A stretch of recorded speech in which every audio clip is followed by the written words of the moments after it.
Ryan Reynolds here from Mint Mobile. With the price of just about everything going up during inflation, we thought we'd bring our prices down. So to help us, we brought in a reverse auctioneer, which is apparently a thing. Mint Mobile Unlimited Premium Wireless. How to get 30, 30, bit to get 30, bit to get 20, 20, 20, bit to get 20, 20, bit to get 15, 15, 15, 15, just $15 a month? Sold! Give it a try at mintmobile.com/switch. $45 upfront payment equivalent to $15 per month. New customers on first 3-month plan only. Taxes and fees extra. Speed slower above 40 gigabytes. See detail. And now, a next-level moment from AT&T Business. Say you've sent out a gigantic shipment of pillows, and they need to be there in time for International Sleep Day. You've got AT&T 5G, so you're fully confident. But the vendor isn't responding, and International Sleep Day is tomorrow. Luckily, AT&T 5G lets you deal with any issues with ease, so the pillows will get delivered and everyone can sleep soundly, especially you. AT&T 5G requires a compatible plan and device. 5G is not available everywhere. See att.com/5G for you for details. Hello, you are listening to Just Films and That. This is the podcast where we talk about those films we think deserve a little bit more love. Whether they're underrated or underseen, we're going to talk about them. So, let's see what film it's going to be this week.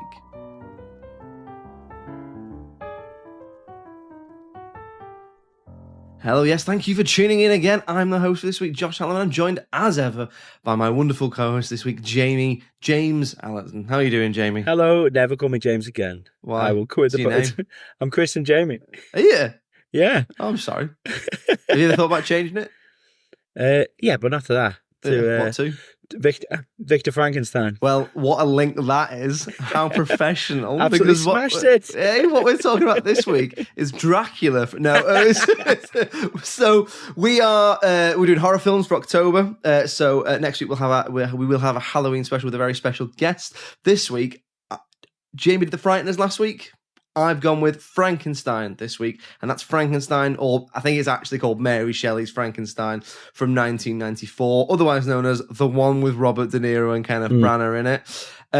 I have picked this because, look, right. It's not that good. It's not that good. And I've rewatched it and I was like, this isn't that good.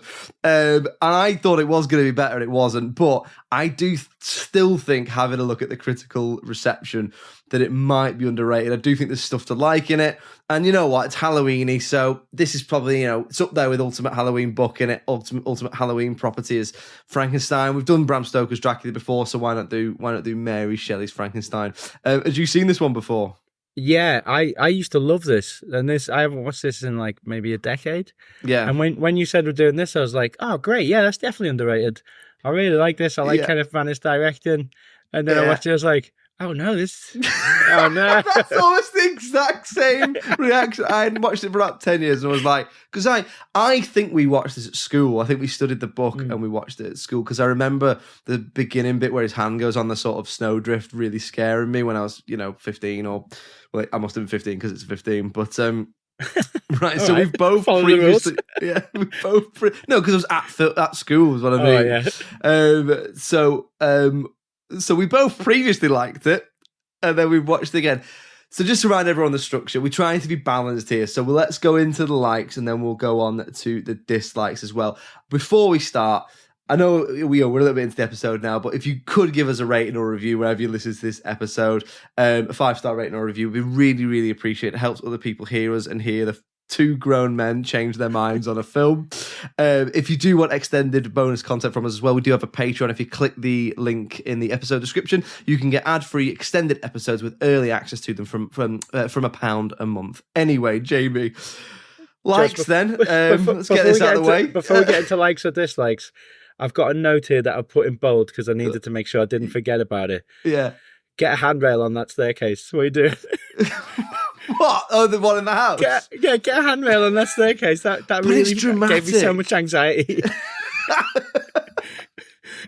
Just every time I saw it, I was like, what is he doing? Like a weird dogma, avant-garde, minimalist house, and then everything else is like really well production designed. Sorry, I don't mean to jump ahead. No, it's a massive house with 2 rooms in it. It's got like an entry with a staircase, and then a room where seemingly characters go to die.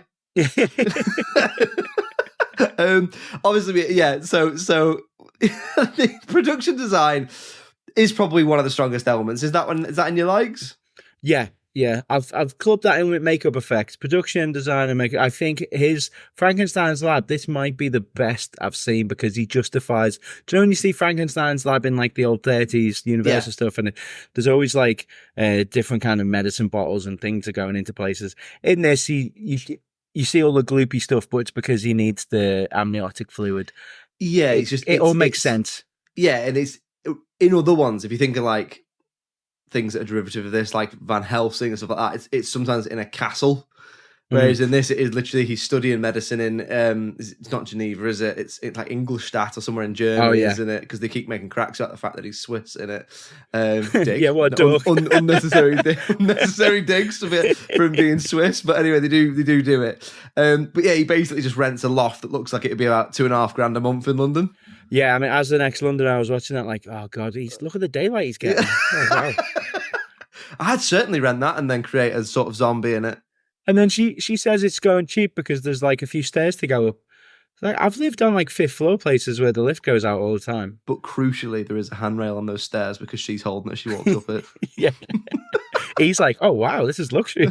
What is this? I've only ever had to risk falling down to my death every time I've walked down the stairs. You saying I can come back drunk? Wow.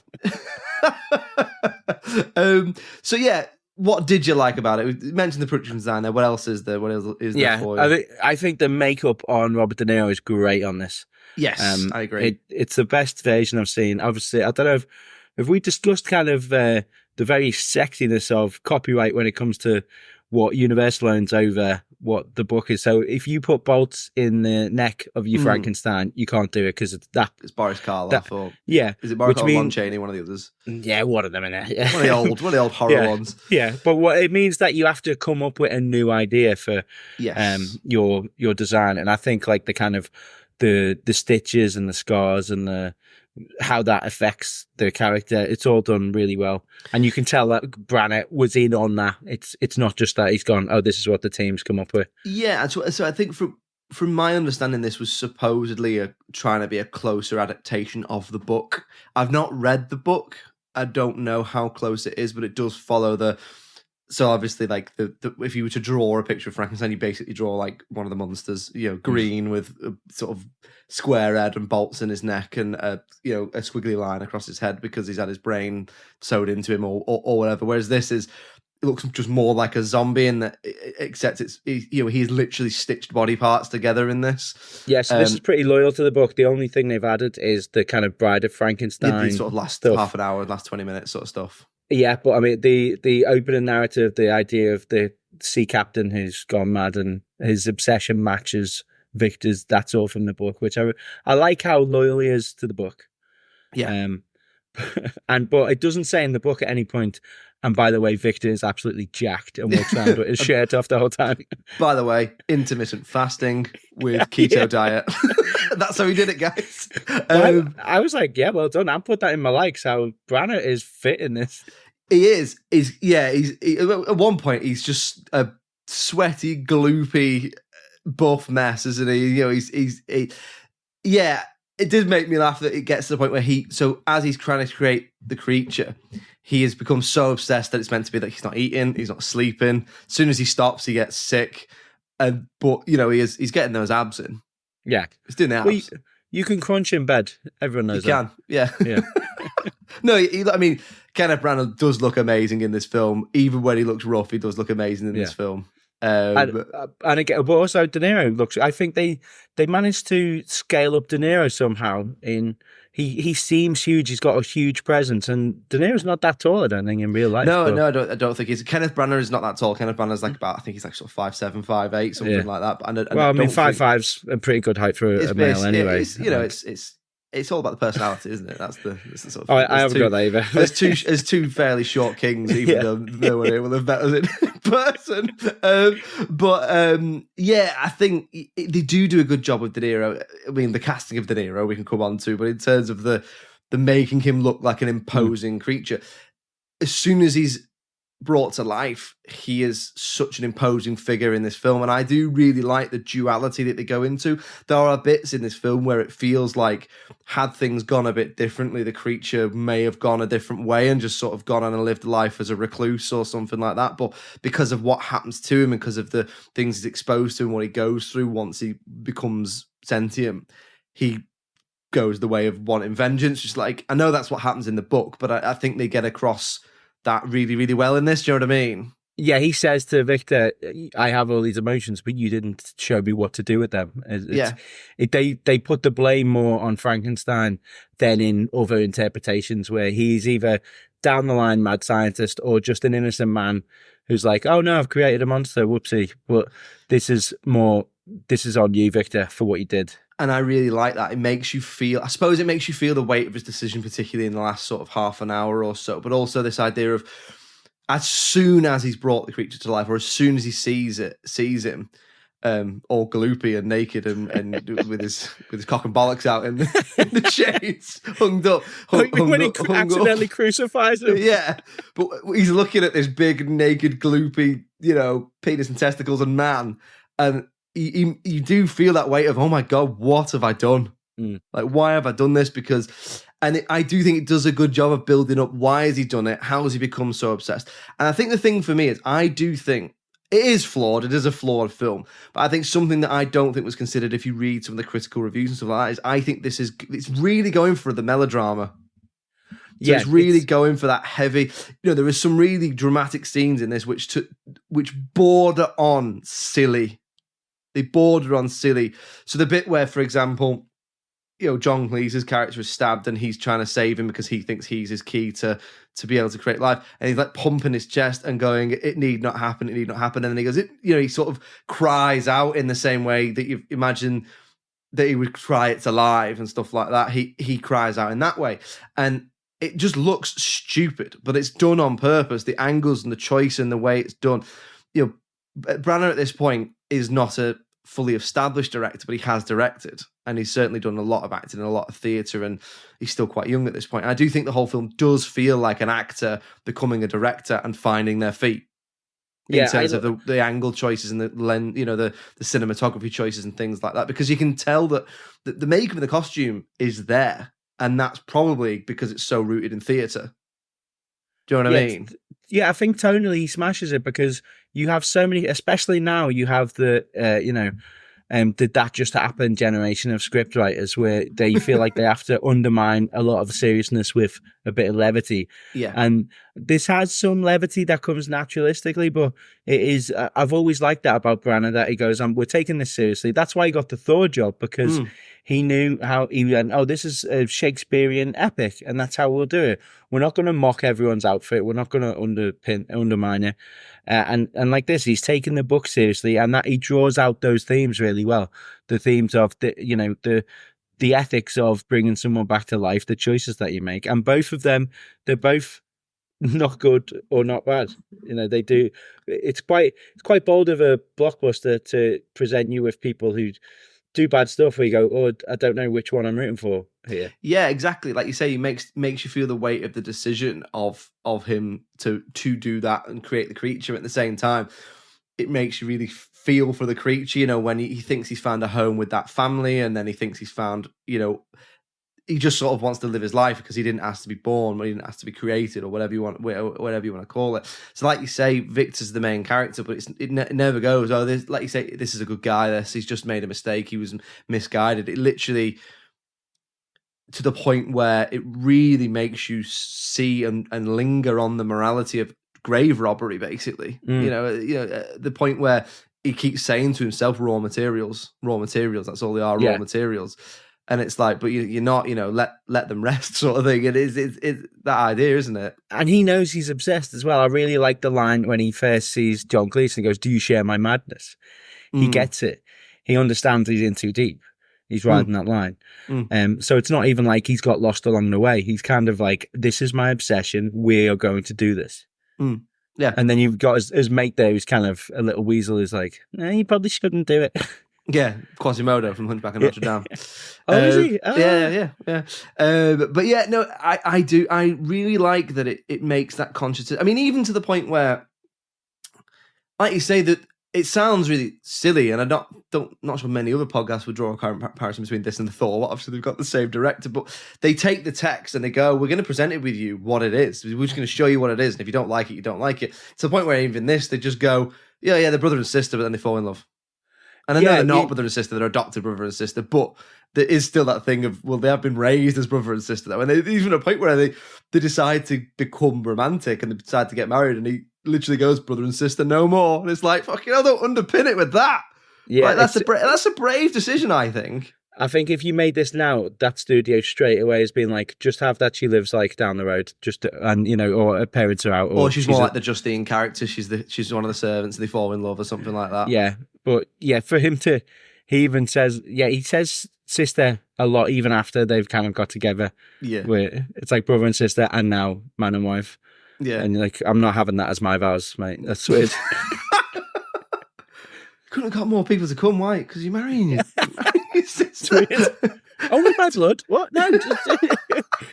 I rented the old church for this. If we haven't mentioned performances yet, but Helena Bonham Carter, I think once she becomes the bride of Frankenstein, I think she's amazing. And she gives a really good, because she doesn't have any, she sort of, she says one word or something, doesn't she, like that, but sausages. She says sausages, yeah. No, it's a really tough watch, that last bit, because it's this old idea that the creature kills her because Victor didn't do as he asked, and then Victor essentially brings her back to life, but the creature then thinks it's for him, and it's not. He's just bringing his wife. Yeah, I mean, it's really his wife's sister death back to life. Say again. It's a brutal death. He punches through her chest and then throws the heart at Victor. Yeah, it's absolutely minging that bit. No, it is, and even to point, I think she's good before that, but the bit where they find the little brother and stuff like that. She does have a lot of the. There's a lot in this of just laughing. There's a lot of like her twirling around with dresses and going, with like sort of ladies in waiting type thing. But there's also bits where it's really dark and really gothic, and I think they do put the actors through their paces. It is very Shakespearean in a way. Yeah, I mean, they don't really justify for me her falling in love with him beforehand, because he's kind of very standoffish. Like he forces them to. Mate. Yeah, I know, but my brother looked like Kenneth Branagh in this film. Bring me back to life any day. Do you know what? I think the music goes in a bit too hard on this, because the relationship's quite cloying before she dies. I find it very, like, it feels like, and now we'll go back to your relationship, but now we cut back to here's the relationship bit. But I think you need all that setup, because it is heartbreaking when, and also that it's kind of Victor's fault. Like, if he'd just done what the monster wanted, because he kind of just says, nah, I'm not doing it for you, mate. And he's like, no, if you don't do it, I'll kill your wife. And he's like, yeah, he probably won't though, so I'm just going to go away and not warn anyone about and this. It does, yeah. And this is where I think the melodrama comes into it, because you do feel, I mean, at the end of the film, everything has gone wrong. Like, to the point where, because of what Victor has done, so obviously the whole thing's triggered by his mother passing away in childbirth, and that leads to this obsession. But because of what he does, he loses his little brother, he loses his dad, he loses the sort of the servant who is a servant, but she's sort of like a friend of the family. His loft installation, that's gone. His loft installation, his deposit on his Banister, he loses his mentor, his teacher. He loses everything. House burns down. Doesn't actually clarify if his little Weasley mate survived that, but I think he does.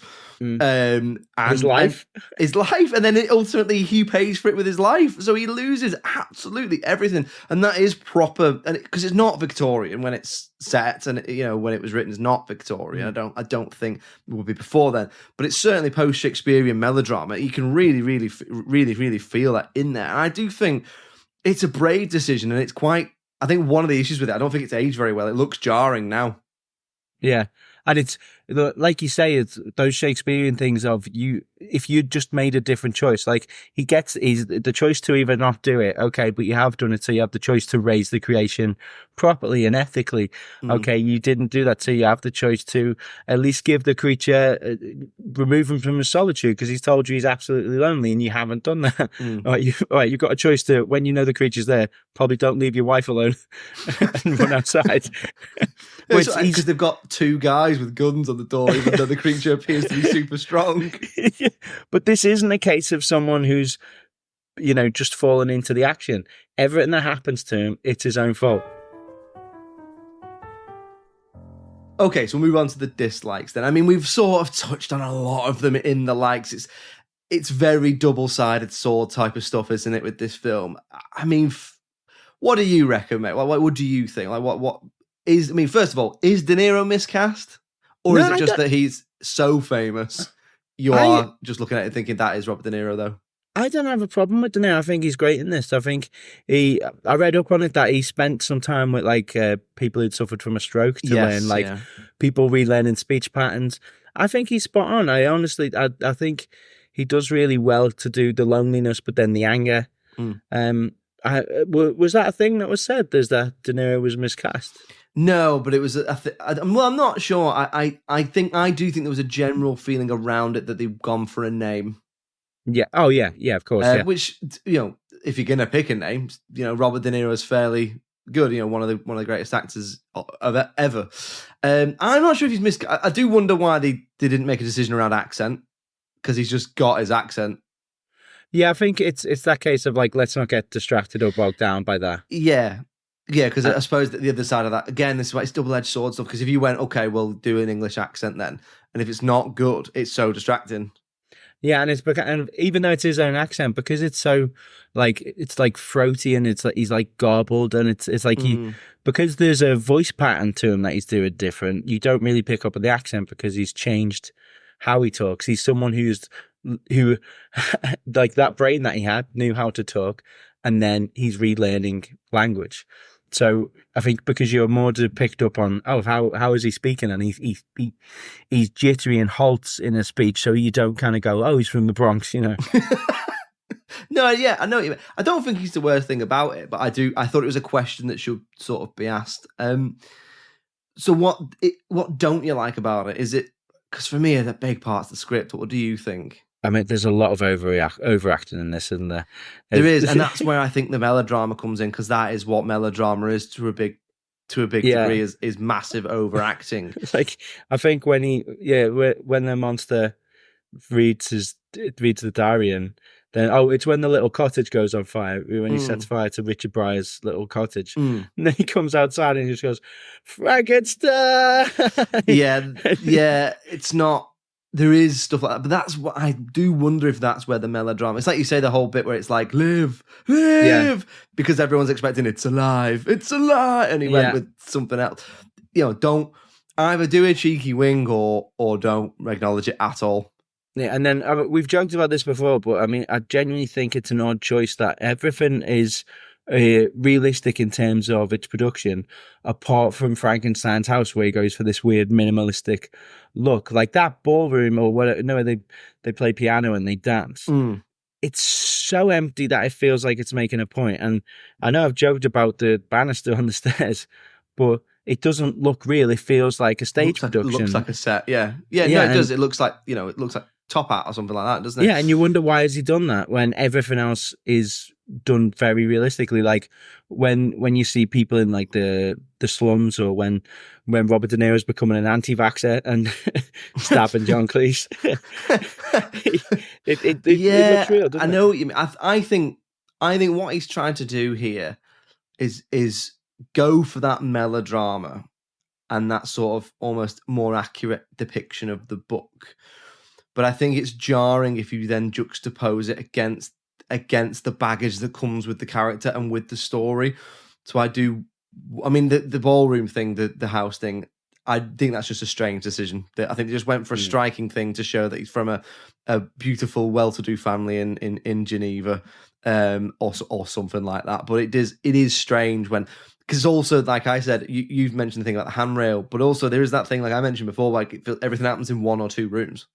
Yeah. But it's this massive house. But it looks like the house they show, and I know there are houses that look like that, but it looks like it could be cardboard and fall down. So I do think it juxtaposes. There is a lot of overacting. I think there's some real issues with the dialogue and the script in places. Like I said before, once he starts on it, once he moves to Germany and starts on his obsessive mission, I think it gets better. But particularly at the beginning, it's really hammy in terms of the way it's written. You know, even when his mum dies and he's doing the whole bring her back stuff and stuff, you know, and I know why they've gone for it. They've gone for that big swing, but it just doesn't quite land. That's why I was like, there does seem to be a lot of Elizabeth's character just laughing at stuff. There's like a lot of like her packing a trunk with a dress and going, oh, and everyone just sort of going, oh, at nothing. And you're like, what are you laughing at? Like, what's the... Yeah. Does Elizabeth have a character in this? No, she sort of serves the purpose that the scene needs to serve, doesn't she? So it's very much you are the audience's emotions. So you're sad because the little boy's died, and you're angry at Victor, or you're angry or whatever. She's very reactive in nature, isn't she? Yeah, and when he brings her back to life, he probably shouldn't have made her so flammable. I think he's learned his lesson there. Yeah, I know that's a rookie error. What did you make her out of propane? Like, she goes up pretty quickly. Anything else from you other dislikes then, or is it just that sort of... It is a big swing. It did take a big swing, and some of it pays off and some of it doesn't. I think they could have gone further on the horror aspect, because it's quite jarring when he punches his hand through her chest, just because they've not had much body horror, considering that this is the ultimate body horror. Because imagine looking down at your body and you're made up of different parts of people, and I think they could have pushed like who was this and who was this, and because it's clearly not a PG or a 15. I think there's 15 in the UK, isn't it? I think it's 15. Yeah. But I think even staying as a 15.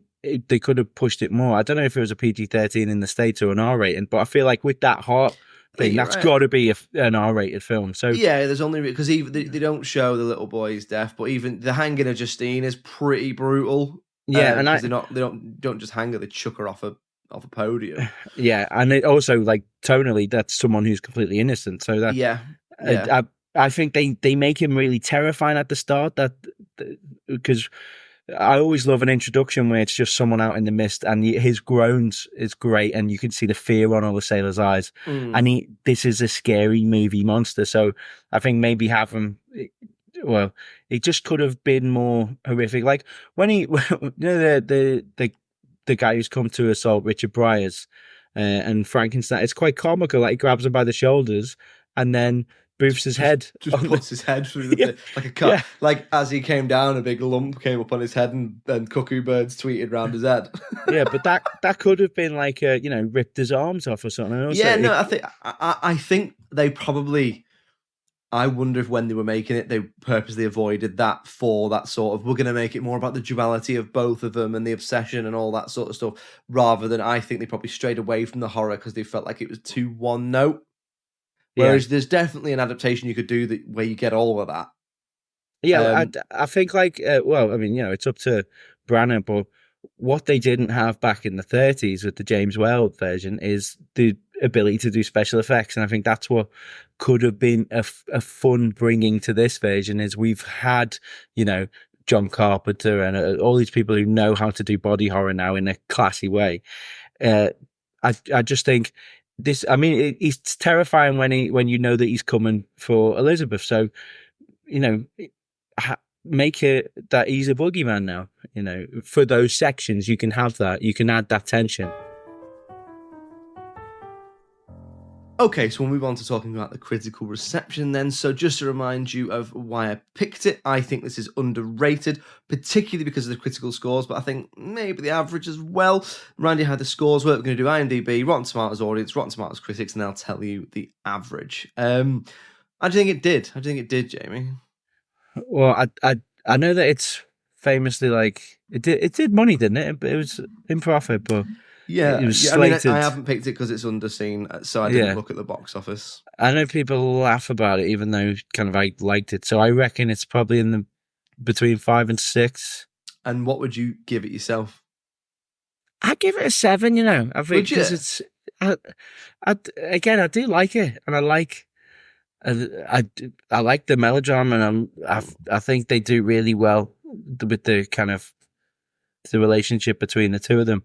So it's not a film that I dislike. So yeah, I'd go 7 or even 7.5. Would you? So I'd probably give it like a mid-6.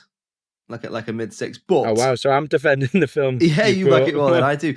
Looking at the critical reception, so at the time of recording over on IMDb, it gets 6.3 out of 10, so that's not too bad.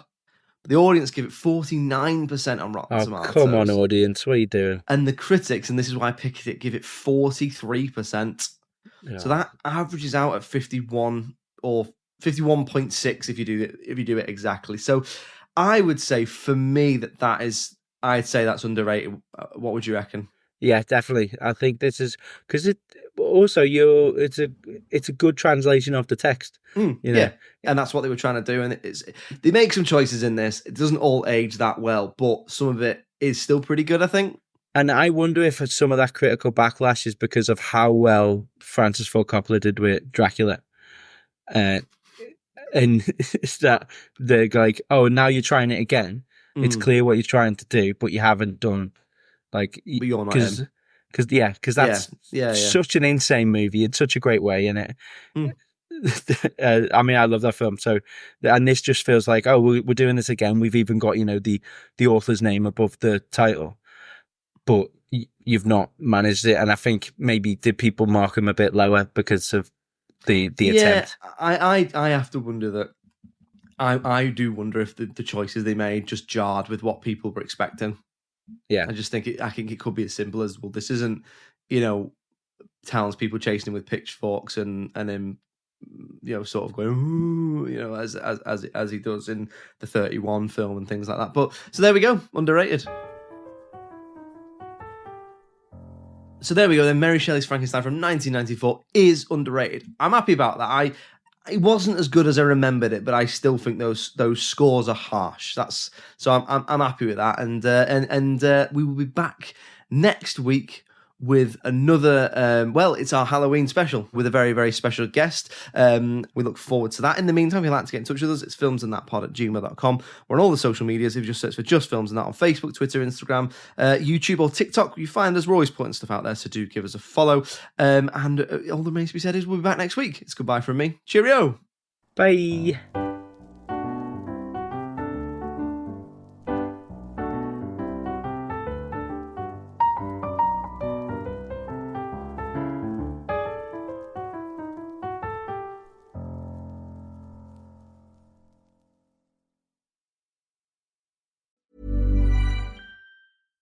Hey there. Looking to level up your shopping experience? Let me introduce you to Amazon Live. If you haven't heard, it's a shoppable video experience where influencers and creators showcase the latest must-haves all while you shop in real time. And for those who love some celeb gossip, reality stars like Kyle Richards, Lala Kent, and friend of the pod, Paige DeSorbo. On her new show, In Bed with Paige DeSorbo, Paige invites top-tier guests to cozy up in her fluffy bed where they spill secrets, share nighttime routines, and even whip up midnight snacks. Stream and shop new episodes of her series In Bed with Paige DeSorbo every Tuesday at 7 p.m. ET by going to amazon.com/live/Paige_DeSorbo. Or you can watch Amazon Live's new live TV channel on Freevee or Prime Video under the DIY section and shop along on your phone. 1-800-Flowers.com knows that a gift is never just a gift. A gift is an expression of everything you feel and helps build more meaningful relationships. 1-800-Flowers takes the pressure off by helping you navigate life's important moments by making it simple to find the perfect gift. From flowers and cookies to cake and chocolate, 1-800-Flowers helps guide you in finding the right gift to say how you feel. To learn more, visit 1-800-Flowers.com/ACAST. That's 1-800-Flowers.com/ACAST.